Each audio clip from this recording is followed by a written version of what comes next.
this is Rob Chappell, and it's 365 Amplified for Friday the 13th. Friday the 13th of February. We have not one, but two interviews for you today. First of all, you'll hear my chat with Mandela Barnes, former lieutenant governor, former Senate candidate who's now running for governor of Wisconsin.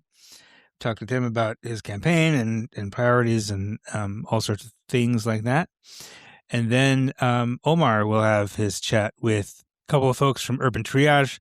They have an event coming up March 3rd, an art installation all around the Capitol Square to highlight the seen and unseen causes and effects of homelessness. So that's another good conversation you'll want to stay tuned for. First, though, a couple of items for you. Speaking of Urban Triage,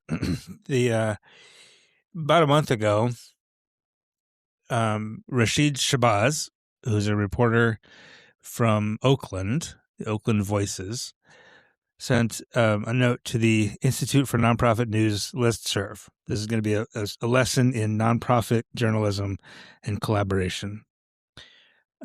He has been covering for a couple of years now an organization or a company. It's a for-profit company out there in Oakland that basically is an online platform to collect donations for nonprofits.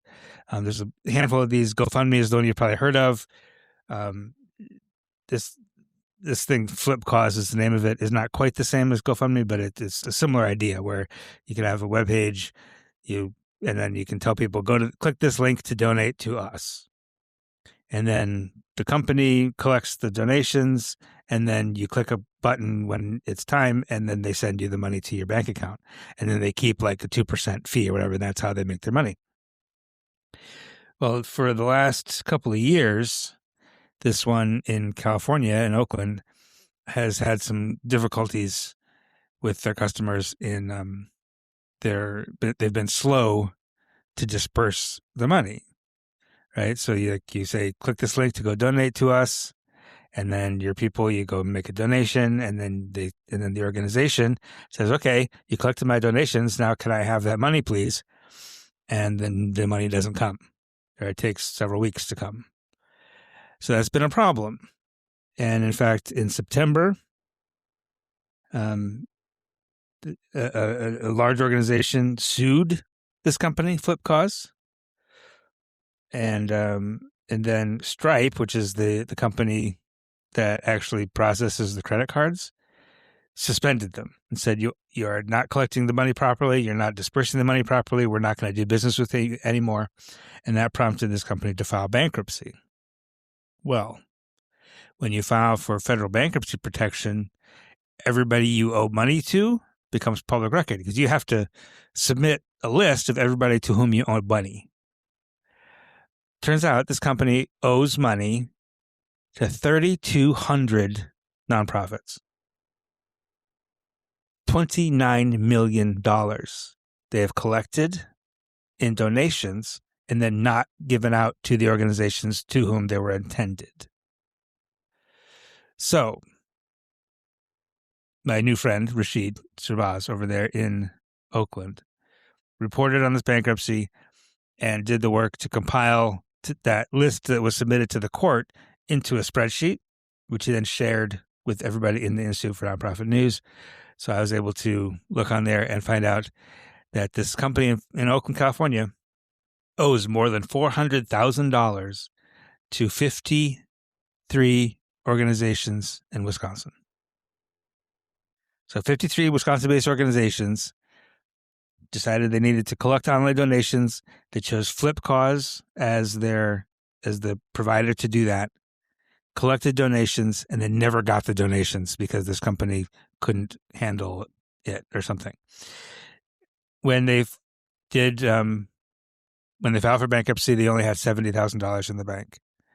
So where that other $29 million went, no one knows.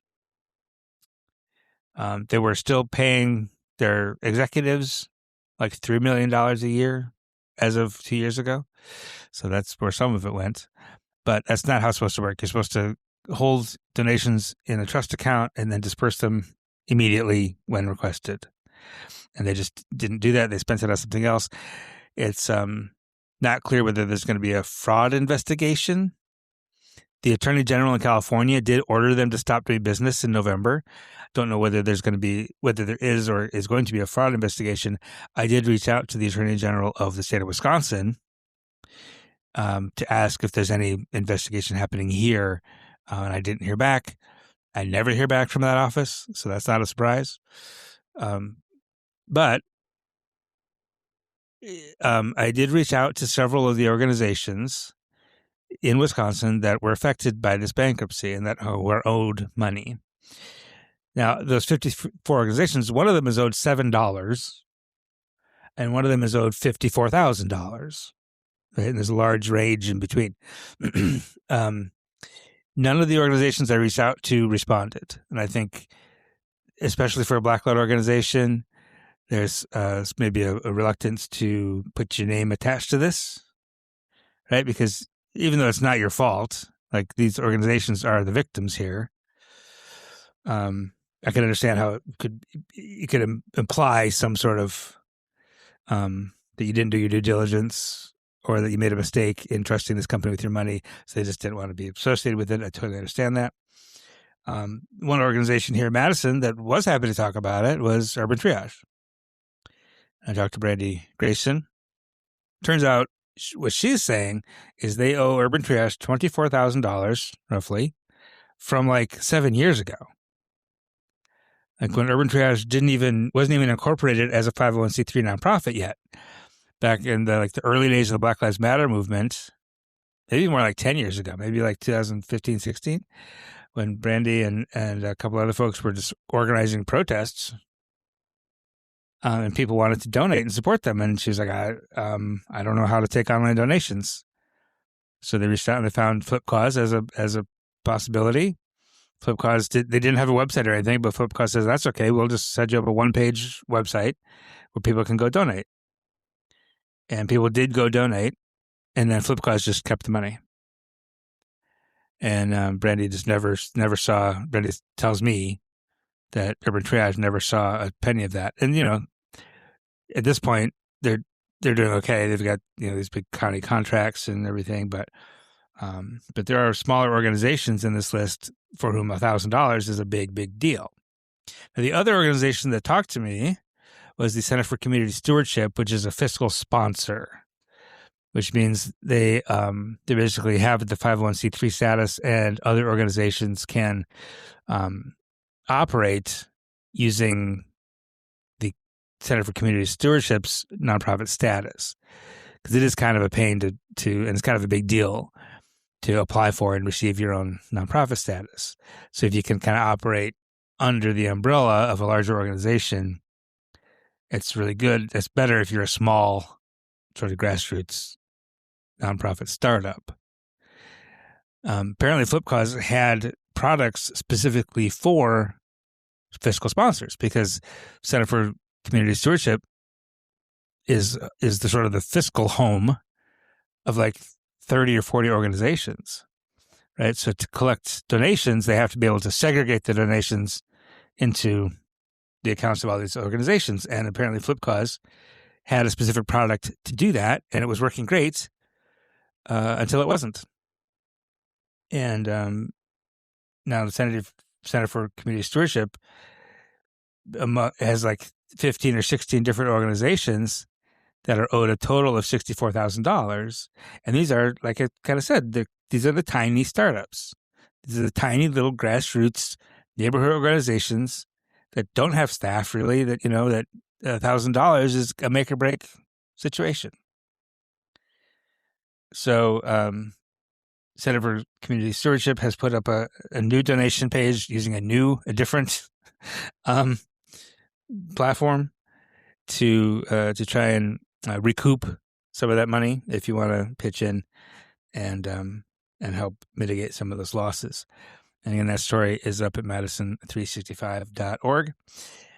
Staying in the same neighborhood, just 2 doors down from the Urban Triage office, and I'm happy to report right across the driveway from our office, is the new Luna's. Luna's Groceries has opened a big store on the south side, on South Park Street.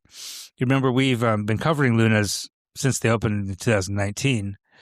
Mariam Nunez got some grant money from the city, some other government agencies, basically to build a grocery store in a food desert in the Allied Drive neighborhood. For about 10 years, did not have a grocery store that people could walk to. You had to cross the highway to get to Cub Foods, which was there. The Cub Foods went away. Walgreens went away. Like literally the groceries in that neighborhood for many years was a gas station. And Luna's opened in 2019 to provide fresh groceries for the neighborhood. Then they were going to open a store on the south side in a development a little bit further north along Park Street. Right before the pandemic happened, they were chosen as the grocery partner for that development. And then the pandemic just threw everything, out the window. So they ended up not pursuing that particular spot. But we learned a couple of months ago that they were going to move into the former Yuhua grocery location, which is the Asian grocery store that used to be on the south side there in the sort of the Villager Mall area. And it's been a little while. It's been kind of empty for a little while. But it is now open. And Dave Dahmer was there on opening day, on opening morning. They opened on Tuesday. So it's been, as I record this, they've been open there for 3 days. Mariam, this is much bigger. It's 3 times as big as the Luna's location on Allied Drive.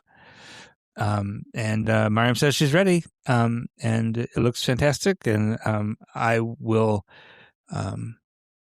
Luna's is where I get my tortillas and my pato, which is the spicy tomato sauce that we use for chilaquiles and for chile con carne. And occasionally, if they have it in stock, I get Doritos there because the Mexican Doritos are a different flavor, taste different than your American Doritos. And my kids like the Mexican ones better. So,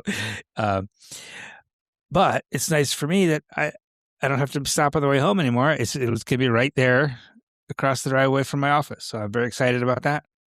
And I'm very excited about Luna's being there. Also, just to add on to this, that Mariam Nunez says that she doesn't want this to be just a grocery store, but kind of a community hub, which I think it will be, because they're going to do stuff there. They're going to have cooking stuff. They're going to have lunch, and they're going to have community meeting room kind of thing. And it's where that is. It's like right in the middle of everything. If you're Black or Latino, right? It's Madison College right across the street. Centro Hispano's around the corner. The Black Business Hub where we are is right there. The Mount Zion in front of the church, the new Center for Black Excellence Culture, is a couple blocks away. So it's right in the middle of Madison's most diverse neighborhood. So congratulations to Lunas and to Mariam and Jenny Nunez, who's Mariam's sister, who's helping run it. And I'm excited. All right, so we're going to take a little break. And when we get back, you'll hear from me and Mandela Barnes. And then after that, Omar with Urban Triage.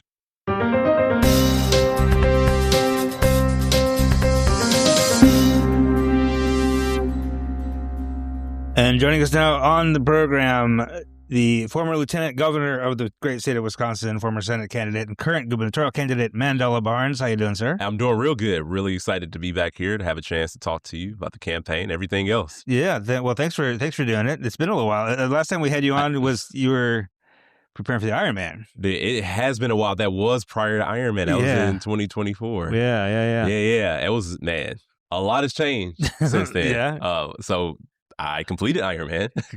Well done. That's one more Ironman than I've done. So. Hey, man, let me tell you, it was a wild experience. I'm glad that I did it.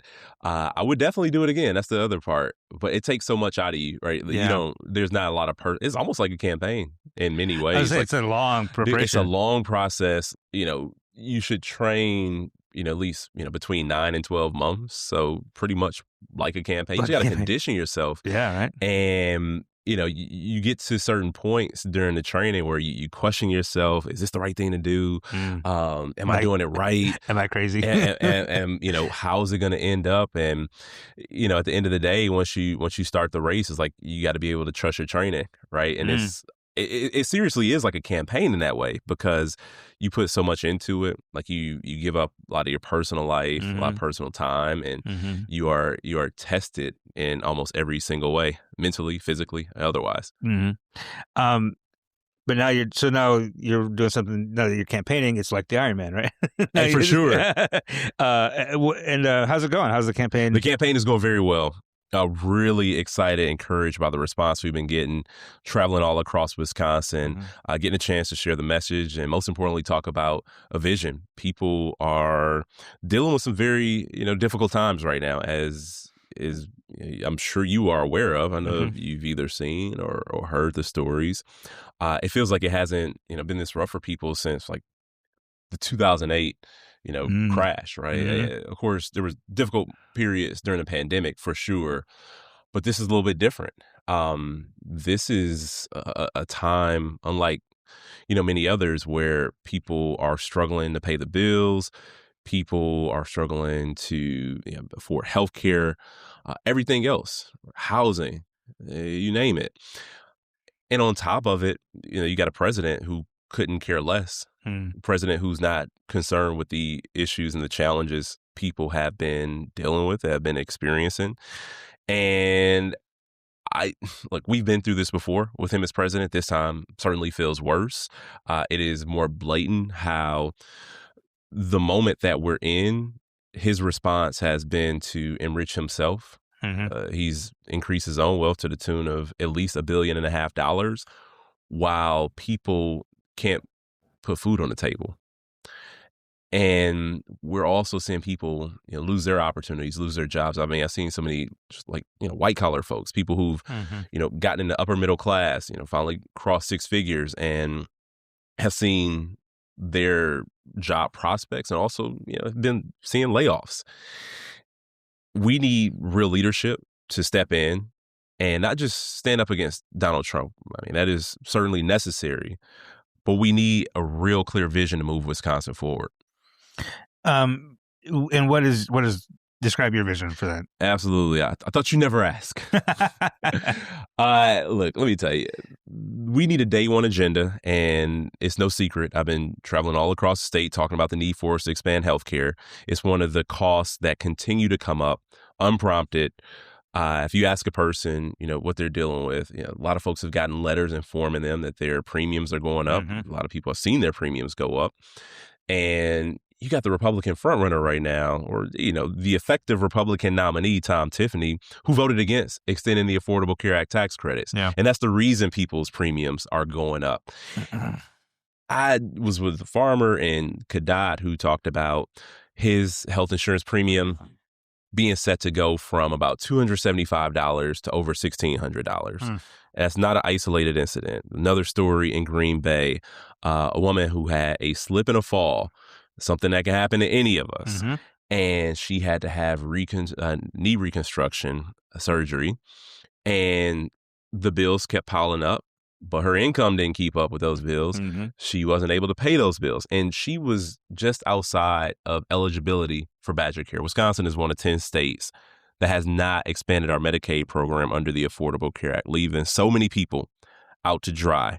And she's one of those people. And because she couldn't afford the bills, she had to move. She had to get out of her home, as well as she had to get out of the city. She had to find a different place to live. Her whole life was appended because of an accident. And these are the stories we hear all too often. You sit down at a restaurant, at a bar, you talk to somebody, they're going to have a healthcare story. Not far too often than should be the case in this country. So expansion of Badger Care day one is a priority. Closing loopholes that allow the wealthy to get away without paying their fair share is another priority, and fully funding our public schools. People who've gotten sticker shock open up their property tax bills, see that increase. And it's because school districts all across Wisconsin have been forced to go to referendum because Republicans in the legislature refuse to fully fund public education in Wisconsin. And because of it, people are voting to raise their own taxes. Yeah. And this is not a sustainable way. It's not a responsible way to fund public education. So the state has to meet its commitment so that the burden is not falling on working class households through property taxes. And that's what you mentioned, like people bring up healthcare unprompted. Other than sort of affordability and taxes and things like that, what are you hearing when you're knocking on doors and talking to people at events and stuff? Anything other outside of the affordability space? I mean, the affordability space is it's so overarching. That's pretty much it. Yeah, it's overarching because it's hard to do anything else if you are having to spend every dime on rent, on utilities, right. On groceries, on healthcare. Like there's very little else. People are fighting for survival. People are legitimately struggling right now. So affordability is top of mind. Of course, people want better job prospects, opportunities. People are certainly, in need of other sorts of support systems that the state should be there to offer. I do think that in the larger scheme of things, as we look across the country, how people are or are not getting by, Wisconsin can truly be a place for opportunity. We're sitting on a surplus right now. We're doing something right, but we need the legislature to unlock those funds so that we can craft a new reality for Wisconsinites. Speaking of legislature, how optimistic are you that if you win this thing, you'll be taking the governor's office with the Democratic legislature? I'm bullish on a new legislature because, for a number of reasons. One, deeply unpopular president who continues to turn his back on the people of Wisconsin. And as I tell people all the time, this race is about more than just running for governor, winning that race. This is about getting a majority in the assembly and a majority in the Senate so we can actually do the will of the people. And as folks have been struggling for survival, the legislature, the Republican-controlled legislature, has not been there to meet that need, to respond to them in any real way. They have decided to play politics every step of the way. You can easily show up, get to work, and lower healthcare costs with one legislative session by expanding Badger Care. Wisconsin is one of just a few states who still has a $7.25 minimum wage. Right.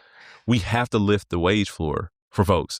There were 17, 18 states this year as of January 1st saw some increase in their minimum wage.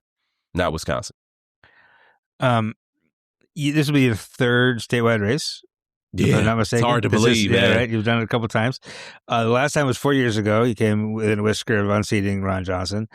How has the landscape changed in those 4 years? How does it feel different now than it did? Came within a whisker, and honestly, 2026 feels more like 2018. Yeah. 2018 was a year where people had been ill-served by this same president, ill-served by this same exact, for the most part, legislature, and they wanted change. One, people wanted a fighter for sure who was going to stand up for our values. That's why I talk about doing things the Wisconsin way. We have to reject the Washington way. We have to reject the status quo. We have to be bold in the way that we approach the challenges ahead of us. That means universal child care. That means expanded health care for people. Again, all these issues I've talked about, and these things have been top of mind. But when you look at the damage that the president has done, this certainly feels more like 2018.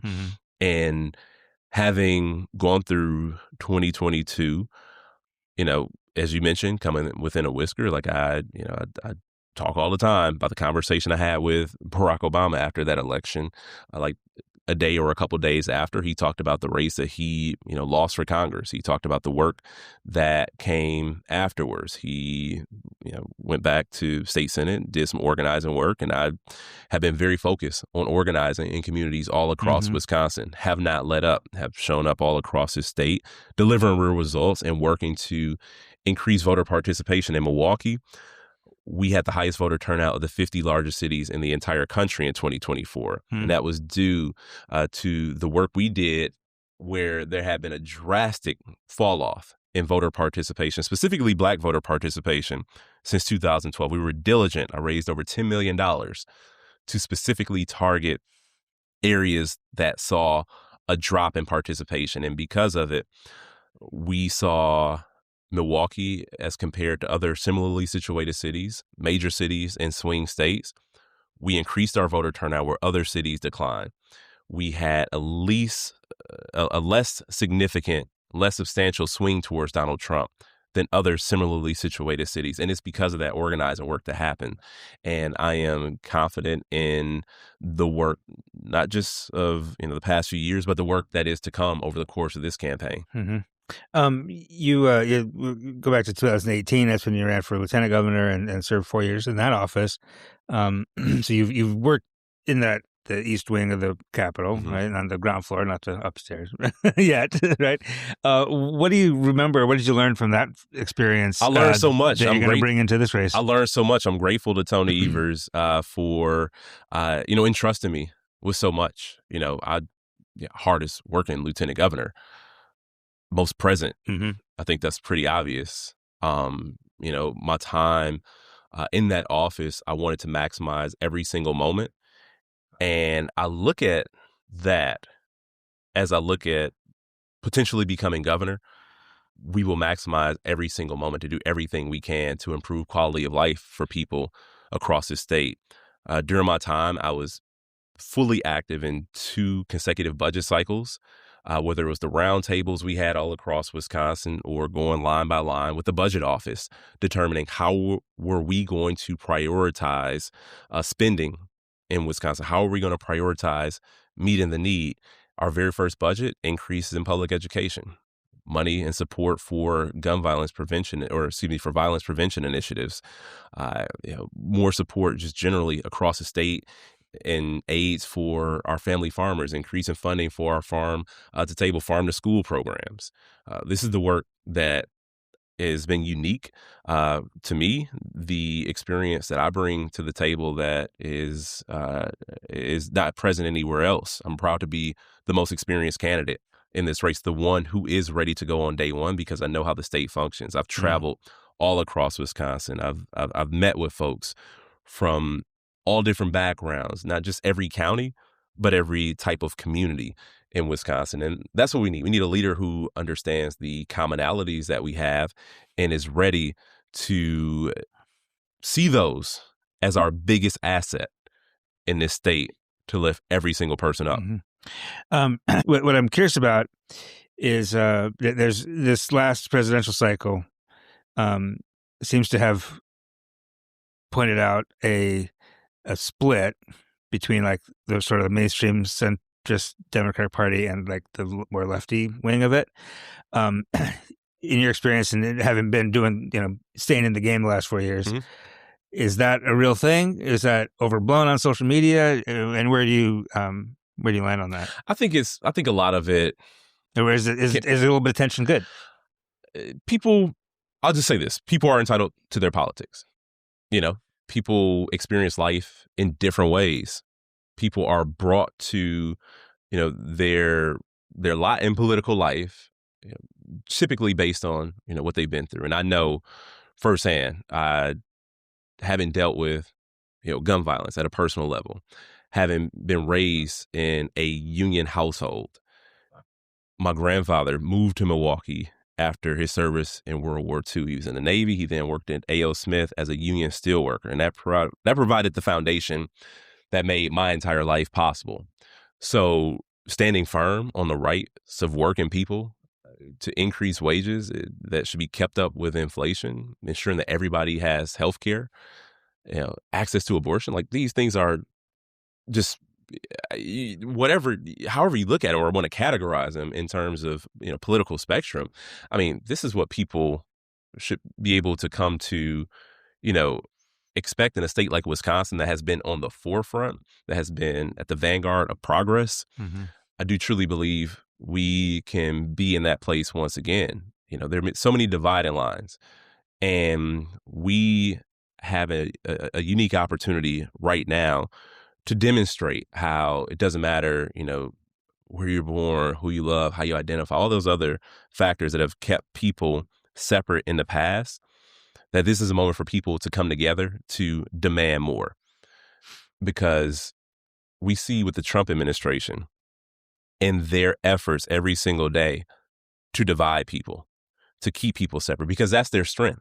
Mm-hmm. If communities are divided, people will never realize all that they have in common. And that's why this campaign has been about bringing people together, bridging those divides that have existed for far too long, dispelling, the concept of an urban-rural divide. Sure, there are differences. Economies are different, landscapes are different, populations are different. Fully get that. But what we are experiencing and what we have been getting or not is so much more similar, because it becomes less of left or right. It's top and bottom.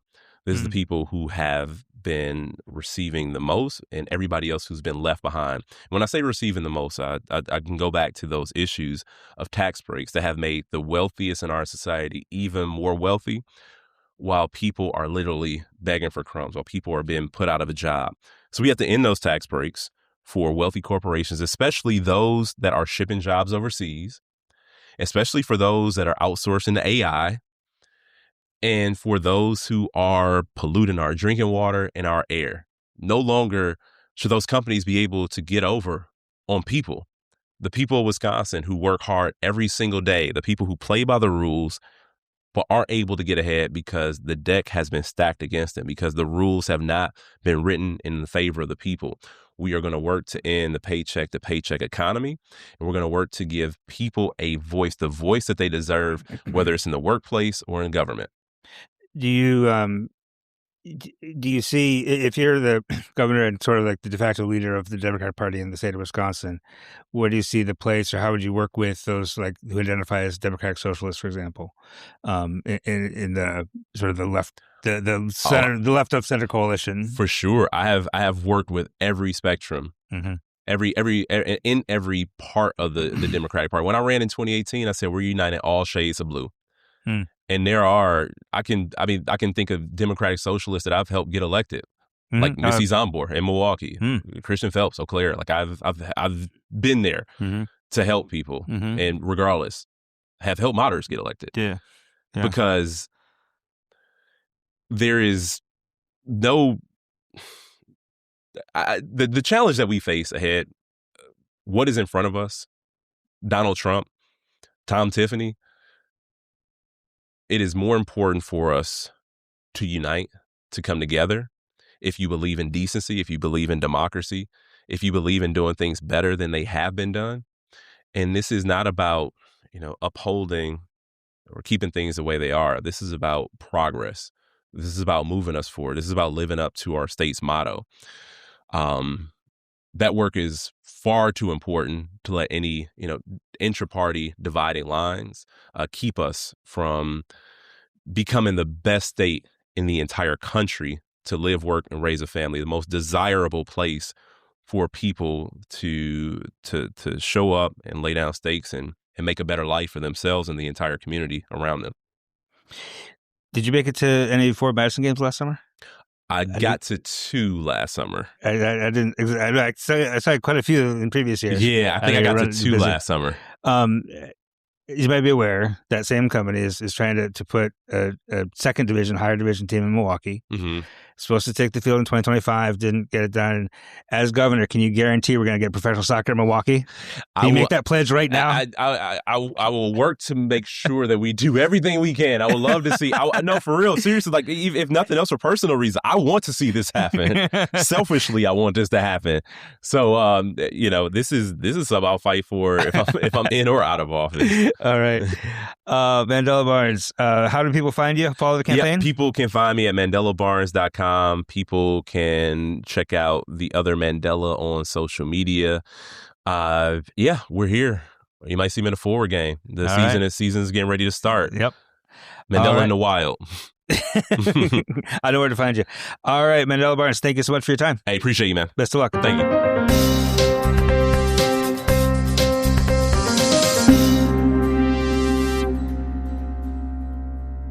And we're joined by Urban Triage's Brandi, Grayson, and Alex.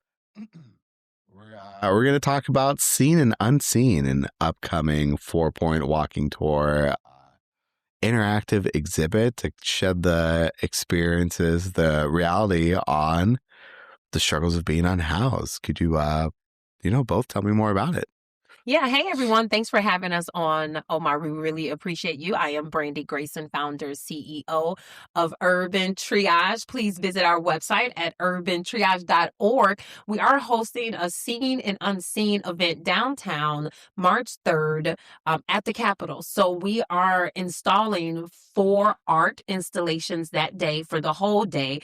And the installations will be an art visual type of, how do we say this? Structures that represent the journey of folks who are experiencing homelessness, what it means to be homeless, what it means to navigate systems, and what it means to have proper support.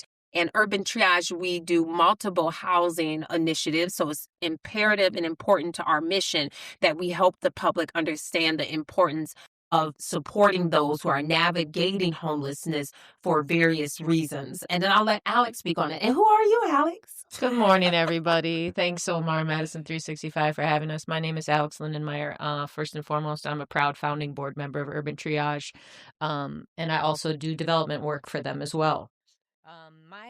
My thoughts or my things to share on Seen and Unseen is I want to talk a little bit about the theme and the title of Seen and Unseen and why we went with the title. We see a lot of talk about being unhoused, about the barriers of homelessness, about housing here in our city of Madison, but we also know the realities. An organization like Urban Triage that helps fill in the gap for people that are experiencing homelessness, we know a lot of the realities of the unseen struggles and barriers of why folks even become unhoused, and then the craziness of navigating the systems that are supposedly set up to help them find stable housing. And so we really want to talk about some of that unseen and talked about things that happen to people that create pathways to homelessness. I also want to talk about the strategy behind why we're doing it at the Capitol Square. The idea of an art installation in such a public place like the Capitol Square and the visibility around it, the strategy is we don't want people to look away. We want people to have to look at each installation and walk through around the square to our 4 sites as an experience. We really want politicians around the Capitol Square, around Martin Luther King Boulevard. We want folks down at Dane County Jail. We want people to not look away and to have to kind of see and experience what folks are dealing with. So to give people just a little bit of an idea around the 4 sites that are going to be happening around the Capitol Square. The kickoff's going to start at noon, and we're going to have multiple politicians and community leaders there to kick us off talking about housing here in our community. And our site 1 is called The Fallout. And The Fallout really talks about, what things happen to folks to create homelessness, whether it's one emergency bill away from being unable to pay their rent the next month. We talk about the fallout of cuts to HUD funding, federal cuts to HUD funding, and what that looks like. And we also talk about, the idea we have in our mind of the people that in our community that are unhoused. We might have a picture in our mind of what unhoused folks look like, but the reality is it's the CNA at the hospital taking care of your mom. It's the janitor at your kid's school. It's the garbage truck driver picking up your garbage every morning. it's the server at your favorite restaurant. It's all the folks that make our world go round. And without them, our lives would be ultimately affected. And so these are the folks in our community that are sleeping in their cars, sleeping on the street. And so that fallout site really, really kicks us off to what we even think about and how folks become unhoused. And then we move on to site 2, and the site 2 is called the maze. And we talk about the maze and people navigating these systems and how crazy it is and how, you get sent to one organization and they say, nah, we ran out of funding. You got to go across town. And nah, that office is closed until next Tuesday. You got to go talk to this person. Nah, that person's on vacation. And just the maze that people have to deal with to try to navigate finding stable housing. The third site on the third side of the Capitol Square is called the Criminal. And we talk about how we've criminalized being unhoused and how we set up encampments and we have police coming along to move you along the second you lay your head down in a tent at night. Or the second you sit down on a city bench, you got somebody coming along to move you along. So we talk about the criminality around being unhoused and how we've made criminals out of folks that don't have anywhere to sleep. And then lastly, the fourth site is called the Come Up. And, this is a positive look at organizations like Urban Triage that help fill in the gap and what a society in our community could look like when we support organizations like Urban Triage to help fill in those gaps. And so that just gives you a little bit of an idea of the 4 sites. And then we have a lot of community partners helping out at each one, community speakers and community artists tapping in to help us make the installations. Yeah, and I would just like to add, thank you so much, Alex, for that. That was a great description. Told you do so well with explaining each kind of stop. So this is a self-led guide, like you'll lead yourself, but it starts at 12 o'clock. We've had speakers like Sabrina Madison, alderperson Sabrina Madison. We have, what do you call a person when they run for governor? Gubernatorial Oh, candidate. that's why I didn't know that word. Goober. Now you do. No, say no, it again. no. Wait, say it again. Gubernatorial. Running that. for governor. Yeah. That. We have Fran Hung coming to speak. She will be there. We're super excited to have her. We have alderperson Carmela Glenn. She will also be speaking. And we have Far from Fair. Oh, I mess up his name all the time. Fair. It's first name, last name the same. He's the program manager for Porchlight at the men's shelter. We really love and appreciate him. So he'll be there. And of course, me, your number one troublemaker, Brandi Grayson, will be there. So please come and join us. It's super important, this experience. And we're also calling all artists to support us in creating the experience, the art, visual. It doesn't matter what type of artist you are. We need you. So look us up. Look up the information at urbantriage.org. Register to help us. Alex will follow up with you like, hey, what are your ideas? How can we make these structures happen and make them pop so people can feel the experience? One of the things Urban Triage works really hard at is helping people understand that most of what we see isn't what we see, and what we are exposed to isn't all of the truth.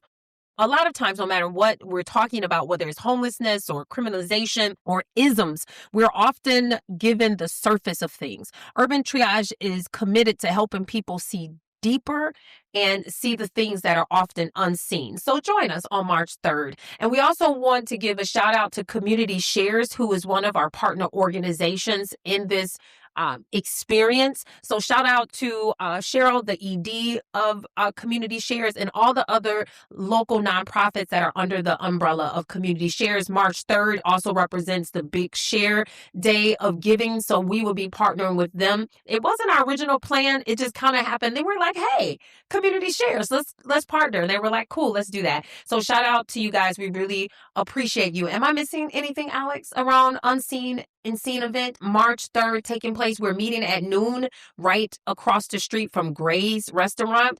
We absolutely love Gray's. They're not in our partnership, but we thought that would be a perfect place to meet right across the street. So join us at noon on March 3rd. What else can we add? Anything, Alex? Donations. We need volunteers, tons of it. We need volunteers for the day of. We need volunteers to do the artwork, to put up the art displays. And it's only up for one day. So this is like come and see, and then it's gone. We got a permit from the City of Madison. So thank you, City of Madison, for working with us. It's sometimes kind of challenging getting a permit, but they worked with us, and we so much appreciate you for working with us on March 3rd for the Seen and Unseen event. Anything else? No, I think that's great. Shout out to downtown businesses that are supporting the work too. Big shout out to Cooper's Tavern. They're feeding all staff, volunteers, speakers. So go out and support Cooper's Tavern and other local businesses like that are supporting the work. And then, we're excited to partner with, collab with a bunch of Community Shares members.